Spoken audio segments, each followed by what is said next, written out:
राधे राधे। प्रणाम सभी को।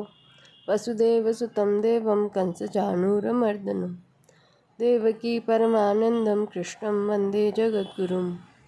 नारायण नारायण नारायण। कल श्लोक 37 तक की चर्चा हो गई थी। आज आगे 38वां श्लोक।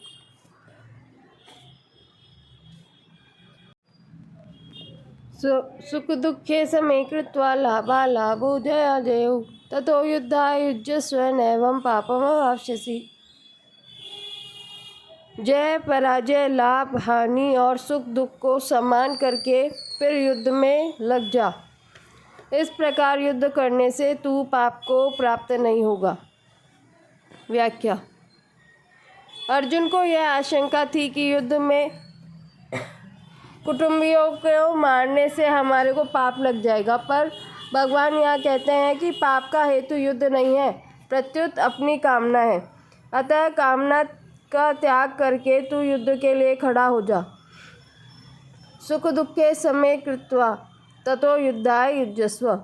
युद्ध में सबसे पहले जय और पराजय होती है। जय पराजय का परिणाम होता है लाभ और हानि, तथा लाभ हानि का परिणाम होता है सुख और दुख। जय पराजय और लाभ हानि में सुखी दुखी होना तेरा उद्देश्य नहीं है। तेरा उद्देश्य तो इन तीनों में सम होकर अपने कर्तव्य का पालन करना है। युद्ध में जय पराजय लाभ हानि और सुख दुख तो होंगे ही। अतः तू पहले से ही यह विचार कर ले कि मुझे तो केवल अपने कर्तव्य का पालन करना है। जय पराजय आदि से कुछ भी मतलब नहीं रखना है। फिर युद्ध करने से पाप नहीं लगेगा, अर्थात संसार का बंधन नहीं होगा। सकाम और निष्काम दोनों ही भावों से अपने कर्तव्य का कर्म का पालन करना आवश्यक है। जिसका सकाम भाव है उसको तो कर्तव्य कर्म के करने में आलस्य प्रमाद बिल्कुल नहीं करने चाहिए, प्रत्युत तत्परता से अपने कर्तव्य का पालन करना चाहिए। जिसका निष्काम भाव है, जो अपना कल्याण चाहता है, उसको भी तत्परता पूर्वक अपने कर्तव्य का पालन करना चाहिए। सुख आता है तो अच्छा लगता है और जाता है तो बुरा लगता है, तथा दुख आता है तो बुरा लगता है और जाता है तो अच्छा लगता है। अतः इनमें कौन अच्छा है कौन बुरा, अर्थात दोनों ही समान है, बराबर है। इस प्रकार सुख दुख में समबुद्धि रखते हुए तुझे अपने कर्तव्य का पालन करना चाहिए। तेरी किसी भी कर्म में सुख के लोभ से प्रवृत्ति ना हो और दुख के भय से निवृत्ति ना हो। कर्मों में तेरी प्रवृत्ति और निवृत्ति शास्त्र के अनुसार ही हो। नैवं पापमवाप्स्यसि। यहाँ पाप शब्द पाप और पुण्य दोनों का वाचक है, जिसका फल है स्वर्ग और नरक की प्राप्ति रूप बंधन, जिससे मनुष्य अपने कल्याण से वंचित रह जाता है और बार बार जन्मता मरता रहता है। भगवान कहते हैं कि हे अर्जुन, समता में स्थित होकर युद्ध रूपी कर्तव्य कर्म करने से तुझे पाप और पुण्य दोनों ही नहीं बांधेंगे। प्रकरण संबंधी विशेष बात। भगवान ने 31वें श्लोक से 38वें श्लोक तक 8 श्लोकों में कई विचित्र भाव प्रकट किए हैं। जैसे पहला, किसी को व्याख्यान देना और उस किसी विषय को समझाना हो तो भगवान इन 8 श्लोकों में उसकी कला बताते हैं। जैसे कर्तव्य कर्म करना और अकर्तव्य न करना। ऐसे विधि निषेध का व्याख्यान देना हो तो उसमें पहले विधि का, बीच में निषेध का और अंत में फिर विधि का वर्णन करके व्याख्यान समाप्त करना चाहिए। भगवान ने भी यहाँ पहले 31वें 32वें 2 श्लोकों में कर्तव्य कर्म करने से लाभ का वर्णन किया, फिर बीच में 33वें से 36वें श्लोक तक कर्तव्य कर्म न करने से हानि का वर्णन किया और अंत में 37वें 38वें 2 श्लोकों में कर्तव्य कर्म करने से लाभ का वर्णन करके कर्तव्य कर्म करने की आज्ञा दी।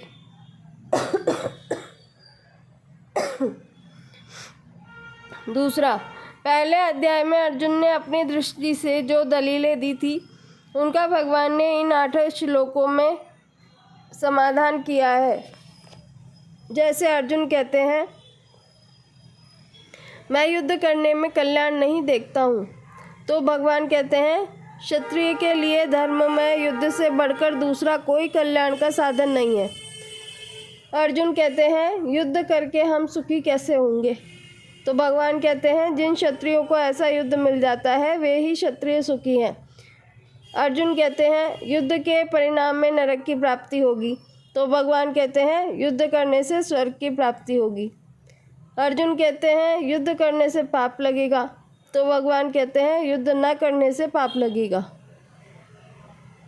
अर्जुन कहते हैं, युद्ध करने से परिणाम में धर्म का नाश होगा, तो भगवान कहते हैं, युद्ध न करने से धर्म का नाश होगा। तीसरा, अर्जुन का यह आग्रह था कि युद्ध रूपी घोर कर्म को छोड़कर भिक्षा से निर्वाह करना मेरे लिए श्रेयस्कर है। तो उनको भगवान ने युद्ध करने की आज्ञा दी, और उद्धव जी के मन में भगवान के साथ रहने की इच्छा थी, तो उनको भगवान ने उत्तराखंड में जाकर तप करने की आज्ञा दी। इसका तात्पर्य यह हुआ कि अपने मन का आग्रह छोड़े बिना कल्याण नहीं होता। वह आग्रह चाहे किसी रीति का हो, पर वह उद्धार नहीं होने देता। चौथा, भगवान ने इस अध्याय के दूसरे तीसरे श्लोकों में जो बातें संक्षेप में कही थी, उन्हीं को यहाँ विस्तार से कहा है। जैसे वहाँ अनार्यजुष्टम कहा, तो यहाँ धर्म्यादि युद्धात् श्रेयोन्नत कहा। वहाँ अस्वर्गम कहा, तो यहाँ स्वर्ग द्वारम अपावृतम कहा। वहाँ अकीर्तिकरम कहा, तो यहाँ अकीर्तिम चापि भूतानि कथयिष्यन्ति तेभ्याम कहा। वहाँ युद्ध के लिए आज्ञा दी, त्यक्तोत्तिष्ठ परन्तप, तो वहीं आज्ञा यहाँ देते हैं, ततो युद्धाय युज्यस्व। परिशिष्ट भाव। गीता व्यवहार में परमार्थ की विलक्षण कला बताती है, जिससे मनुष्य प्रत्येक परिस्थिति में रहते हुए तथा शास्त्र विहित सब तरह का व्यवहार करते हुए भी अपना कल्याण कर सके।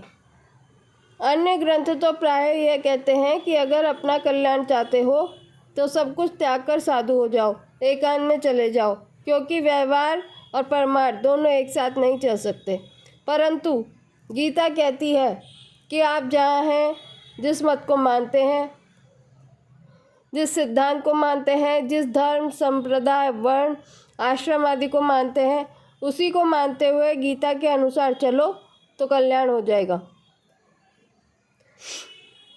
एकांत में रहकर वर्षों तक साधना करने पर ऋषि मुनियों को जिस तत्व की प्राप्ति होती थी, उसी तत्व की प्राप्ति गीता के अनुसार व्यवहार करते हुए हो जाएगी। सिद्धि असिद्धि में सम रहकर निष्काम पूर्वक कर्तव्य कर्म करना ही गीता के अनुसार व्यवहार करना है। युद्ध से बढ़कर घोर परिस्थिति तथा प्रवृत्ति और क्या होगी? जब युद्ध जैसी घोर परिस्थिति और प्रवृत्ति में भी मनुष्य अपना कल्याण कर सकता है, तो फिर ऐसी कौन सी परिस्थिति तथा प्रवृत्ति होगी जिसमें रहते हुए मनुष्य अपना कल्याण न कर सके? गीता के अनुसार एकांत में आसन लगाकर ध्यान करने से भी कल्याण हो सकता है और युद्ध करने से भी कल्याण हो सकता है। अर्जुन न तो स्वर्ग चाहते थे और न राज्य चाहते थे, वे केवल युद्ध से होने वाले पाप से बचना चाहते थे। इसलिए भगवान मानो ये कहते हैं कि अगर तू स्वर्ग और राज्य नहीं चाहता पर पाप से बचना चाहता है, तो तू युद्ध रूप कर्तव्य को समतापूर्वक कर, फिर तुझे पाप नहीं लगेगा। कारण कि पाप लगने में हेतु युद्ध नहीं है, प्रत्युत विषमता, कामना, स्वार्थ, अहंकार, पक्षपात है। युद्ध तो तेरा कर्तव्य है। कर्तव्य न करने से और अकर्तव्य करने से ही पाप लगता है।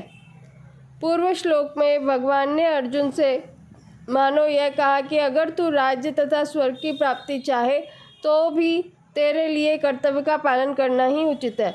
और इस श्लोक में मानो यह कहते हैं कि अगर तू राज्य तथा स्वर्ग की प्राप्ति न चाहे तो भी तेरे लिए समतापूर्वक कर्तव्य का पालन करना ही उचित है। तात्पर्य है कि अपने कर्तव्य का त्याग किसी भी स्थिति में उचित नहीं है। पूर्व श्लोक में भगवान ने जिस समता की बात कही है आगे 2 श्लोकों में उसी को सुनने के लिए आज्ञा देते हुए उसकी महिमा का वर्णन करते हैं। एषा ते विहिता सांख्ये बुद्धिर्योगे त्विमां शृणु बुद्ध्या युक्तो यया पार्थ कर्मबन्धं प्रहास्यसि। हे पार्थ, यह संबुद्धि तेरे लिए सांख्य योग से कही गई और इसको कर्मयोग के विषय में सुन। जिस संबुद्धि से युक्त हुआ तू कर्म बंधन का त्याग कर देगा। व्याख्या। एषा ते विहिता सांख्ये बुद्धिर्योगे त्विमां शृणु। यहाँ तू पद प्रकरण संबंध विच्छेद करने के लिए आया है, अर्थात पहले सांख्य का प्रकरण कह दिया, अब योग का प्रकरण कहते हैं। यहाँ एषा पद पूर्व श्लोक में वर्णित संबुद्धि के लिए आया है। इस संबुद्धि का वर्णन पहले सांख्य योग में अच्छी तरह किया गया है। देह देही का ठीक ठीक विवेक होने पर समता में अपनी स्वतः स्थिति अनुभव हो जाती है, कारण कि देह में राग रहने से ही विषमता आती है। इस प्रकार सांख्य योग में तो संबुद्धि का वर्णन हो चुका, अब इसी संबुद्धि को तू कर्म योग के विषय में सुन। इमाम कहने का तात्पर्य है कि अभी इस संबुद्धि को कर्मयोग के विषय में कहना है कि यह संबुद्धि कर्मयोग में कैसे प्राप्त होती है, इसका स्वरूप क्या है, इसकी महिमा क्या है। इन बातों के लिए भगवान ने इस बुद्धि को योग के विषय में सुनने के लिए कहा है। बुद्ध्या युक्तो यया पार्थ कर्मबन्धं प्रहास्यसि। अर्जुन के मन में युद्ध करने से पाप लगने की संभावना थी, परंतु भगवान के मत में कर्मों में विषम बुद्धि होने से ही पाप लगता है, समबुद्धि होने से पाप लगता ही नहीं।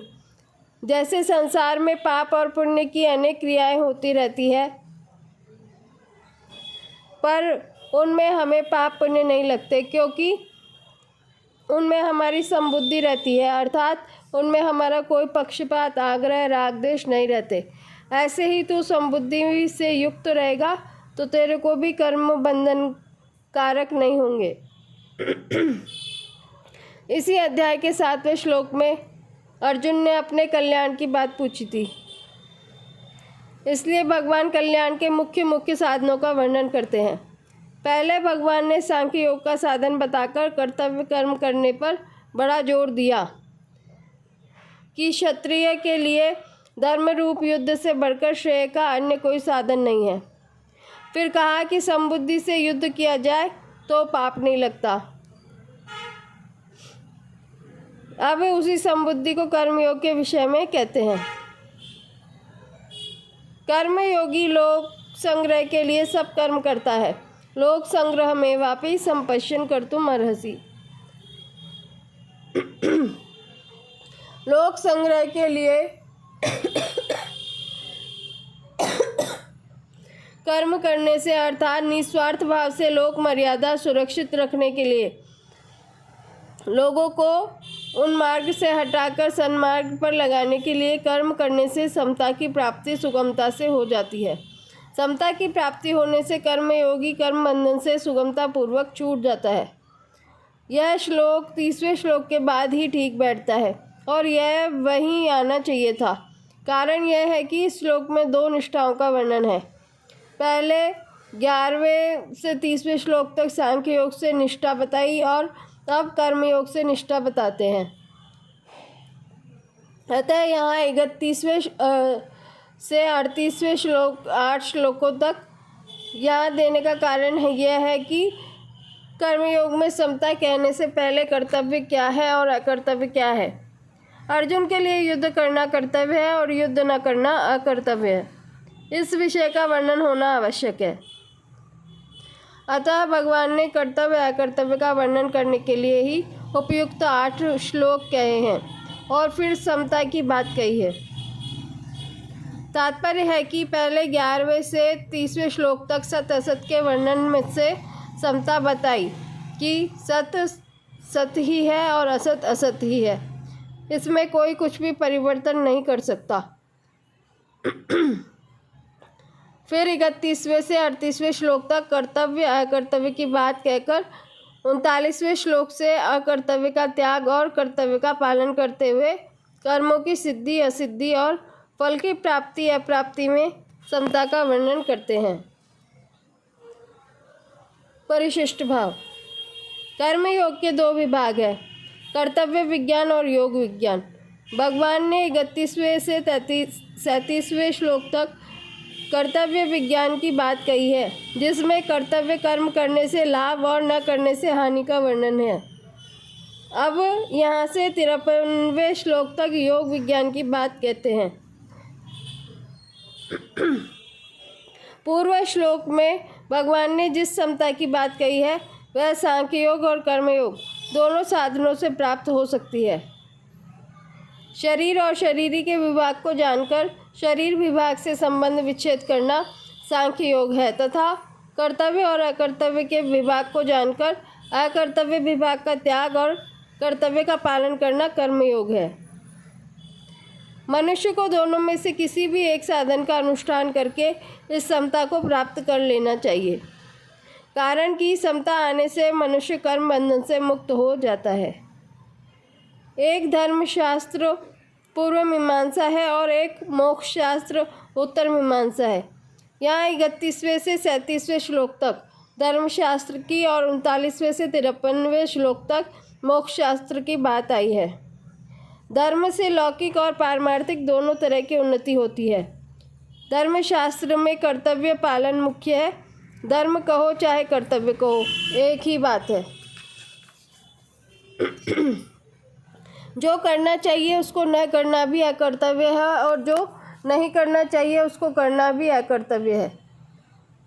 जिसमें अपने सुख की इच्छा त्याग करके दूसरों को सुख पहुंचाया जाए और जिसमें अपना भी हित हो और दूसरे का भी हित हो वह कर्तव्य कहलाता है। कर्तव्य का पालन करने से योग की प्राप्ति अपने आप हो जाती है। कर्तव्य का पालन किए बिना मनुष्य योगारूढ़ नहीं हो सकता। योग की प्राप्ति होने पर तत्वज्ञान स्वतः हो जाता है, जो कर्मयोग और ज्ञान योग दोनों का परिणाम है। नेहा विक्रमनाशोस्ति प्रत्यवायो न विद्यते स्वल्पमप्यस्य धर्मस्य त्रायते महतो भयात्। मनुष्य लोक में इस संबुद्धि रूप धर्म के आरंभ का नाश नहीं होता तथा इसके अनुष्ठान का उल्टा फल भी नहीं होता और इसका थोड़ा सा भी अनुष्ठान जन्म मरण रूप महान भय से रक्षा कर लेता है। व्याख्या। नेहा विक्रमनाशोस्ति। इस संबुद्धि समता का केवल आरंभ भी हो जाए तो उस आरंभ का भी नाश नहीं होता। मन में समता प्राप्त करने की जो लालसा उत्कंठा लगी है, यही इस समता का आरंभ होना है। इस आरंभ का कभी अभाव नहीं होता, क्योंकि सत्य वस्तु की लालसा भी सत्य ही होती है। यहाँ यह कहने का तात्पर्य है कि इस मनुष्य लोक में यह मनुष्य ही इस संबुद्धि को प्राप्त करने का अधिकारी है। मनुष्य के सिवाय दूसरी सभी भोग योनियाँ हैं, अतः इन योनियों में विषमता राग द्वेष का नाश करने का अवसर नहीं है, क्योंकि भोग राग द्वेष पूर्वक ही होते हैं। यदि राग द्वेष न हो तो भोग ही नहीं, प्रत्युत साधन ही होगा। प्रत्यवायो न विद्यते। सकाम भाव पूर्वक किए गए कर्मों में अगर मंत्र उच्चारण यज्ञ विधि आदि में कोई कमी रह जाए तो उसका उल्टा फल हो जाता है। जैसे कोई पुत्र प्राप्ति के लिए पुत्रेष्टि यज्ञ करता है तो उसमें विधि की त्रुटि हो जाने से पुत्र का होना तो दूर रहा, घर में किसी की मृत्यु हो जाती है। अथवा विधि की कमी रहने से इतना उल्टा फल न भी हो तो भी पुत्र पूर्ण अंगों के साथ नहीं जन्मता। परंतु जो मनुष्य इस संबुद्धि को अपने अनुष्ठान में लाने का प्रयत्न करता है, उसके प्रयत्न का अनुष्ठान का कभी भी उल्टा फल नहीं होता, कारण कि उसके अनुष्ठान में फल की इच्छा नहीं होती। जब तक फलेच्छा रहती है तब तक समता नहीं आती और समता आने पर फलेच्छा नहीं रहती, अतः उसके अनुष्ठान का विपरीत फल होता ही नहीं। होना संभव ही नहीं। विपरीत फल क्या है? संसार में विषमता होना ही विपरीत फल है। सांसारिक किसी कार्य में राग होना और किसी कार्य में द्वेष होना ही विषमता है, और इसी विषमता से जन्म मरण रूप बंधन होता है। परंतु मनुष्य में जब समता आती है तब राग द्वेष नहीं रहते, और राग द्वेष न रहने से विषमता नहीं रहती। तो फिर उसका विपरीत फल होने का कोई कारण ही नहीं है। स्वल्पमप्यस्य धर्मस्य त्रायते महतो भयात्। इस समबुद्धि रूप धर्म का थोड़ा सा भी अनुष्ठान हो जाए, थोड़ी सी भी समता जीवन में आचरण में आ जाए, तो यह जन्म मरण रूप महान भय से रक्षा कर लेता है। जैसे सकाम कर्म फल देकर नष्ट हो जाता है, ऐसे यह समता धन संपत्ति आदि कोई फल देकर नष्ट नहीं होती, अर्थात इसका फल नाशवान धन संपत्ति आदि की प्राप्ति नहीं होता। साधक के अंतःकरण में अनुकूल प्रतिकूल वस्तु व्यक्ति घटना परिस्थिति आदि में जितनी समता आ जाती है उतनी समता अटल हो जाती है। इस समता का किसी भी काल में नाश नहीं हो सकता। जैसे योग भ्रष्ट की साधन अवस्था में जितनी समता आ जाती है, जितनी साधन सामग्री हो जाती है, उसका स्वर्ग आदि ऊंचे लोकों में बहुत वर्षों तक सुख भोगने पर और मृत्युलोक में श्रीमानों के घर में भोग भोगने पर भी नाश नहीं होता। यह समता साधन सामग्री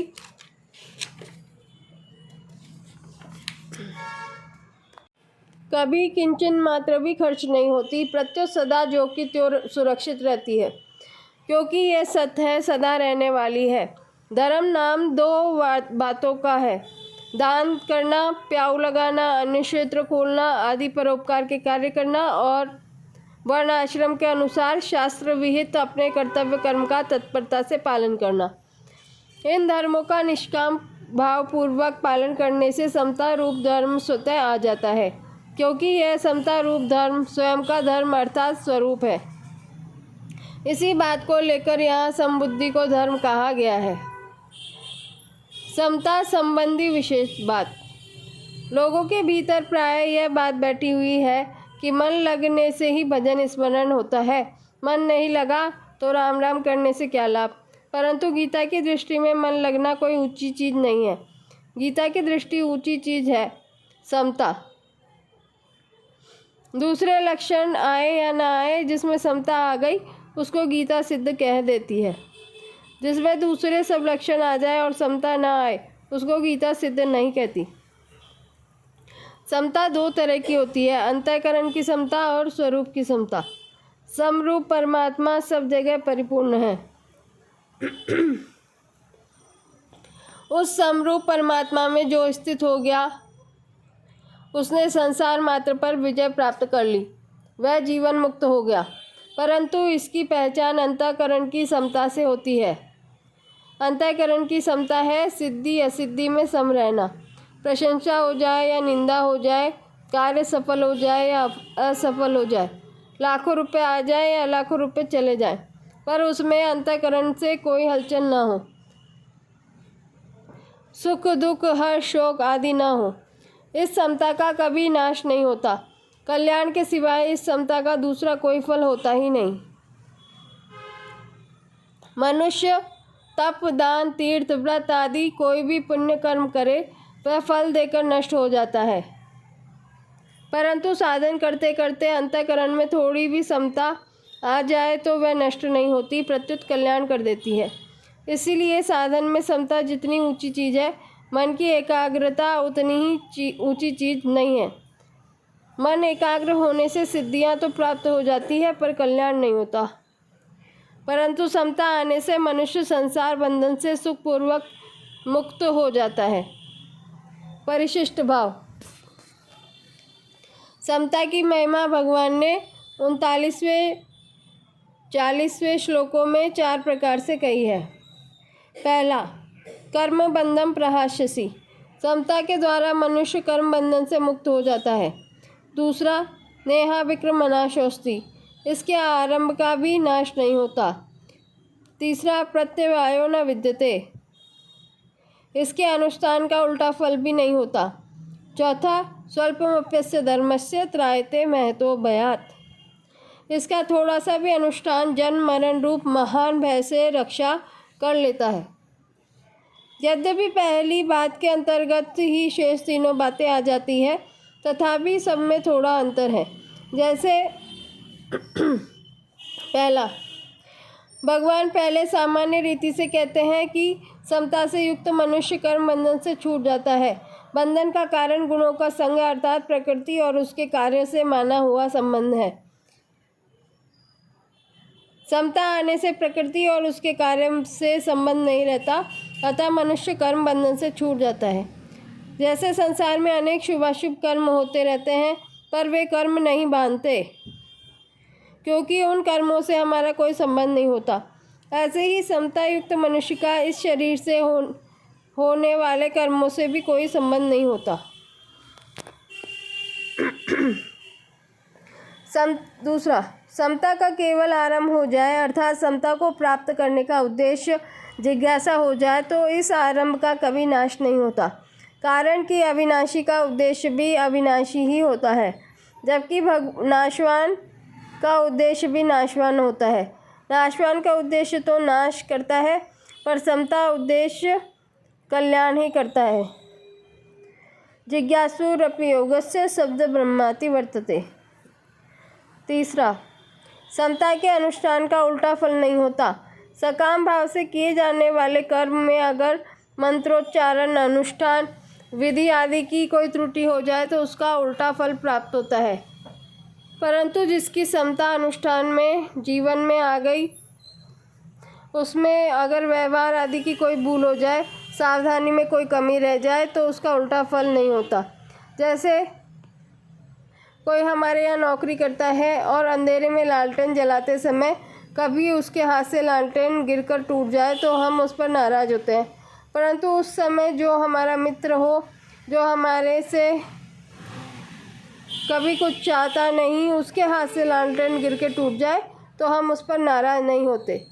प्रत्युत कहते हैं कि हमारे हाथ से भी तो वस्तु टूट जाती है, तुम्हारे हाथ से टूट गई तो क्या हो गया, कोई बात नहीं। अतः जो सकाम भाव से कर्म करता है उसके कर्म का तो उल्टा फल हो सकता है, पर जो किसी प्रकार का फल चाहता ही नहीं, उसके अनुष्ठान का उल्टा फल कैसे हो सकता है? नहीं हो सकता।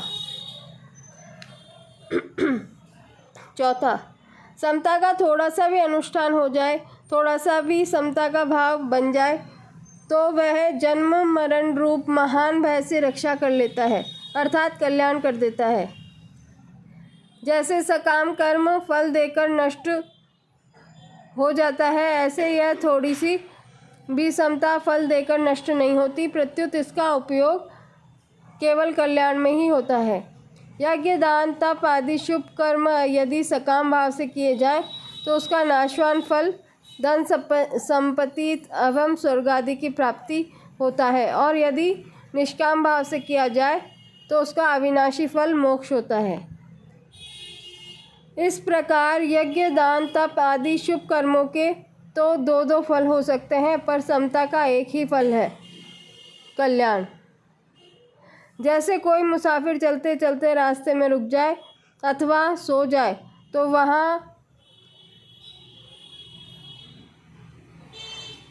वह जहाँ से चला था वहाँ पुनः लौटकर नहीं चला जाता, प्रत्युत जहाँ तक वह पहुँच गया वहाँ तक का रास्ता तो कट ही गया। ऐसे ही जितनी समता जीवन में आ गई उसका नाश कभी नहीं होता। स्वल्पमप्यस्य धर्मस्य त्रायते महतो भयात्। निष्काम भाव पूर्वक थोड़ा होते हुए भी सत्य है और भय महान होते हुए भी असत्य है। जैसे मन भर रुई हो तो उसको जलाने के लिए मन भर अग्नि की जरूरत नहीं है। रुई 1 मन हो या 100 मन, उसको जलाने के लिए 1 दिया सलाई पर्याप्त है। 1 दिया सलाई लगाते ही वह रुई खुद दिया सलाई अर्थात अग्नि बन जाती है। रुई खुद दिया सलाई की मदद करेगी, अग्नि रुई के साथ नहीं होगी, प्रत्युत रुई खुद ज्वलनशील होने के कारण अग्नि के साथ हो जाएगी। इसी तरह असंगता आग है और संसार रुई है। संसार में असंग होते ही संसार अपने आप नष्ट हो जाएगा, क्योंकि मूल में संसार की सत्ता न होने से उससे कभी संग हुआ ही नहीं। थोड़े से थोड़ा त्याग भी सत्य है और बड़ी से बड़ी क्रिया भी असत्य है। क्रिया तो अंत होता है पर त्याग अनंत होता है। इसलिए यज्ञ, दान, तप आदि क्रियाएं तो फल देकर नष्ट हो जाती हैं, पर त्याग कभी नष्ट नहीं होता। त्यागात् शांतिर अनंतरम। एक अहम के त्याग से अनंत सृष्टि का त्याग हो सकता है, क्योंकि अहम ने ही संपूर्ण जगत को धारण कर रखा है। जैसे कितनी भी घास हो, क्या अग्नि के सामने टिक सकती है?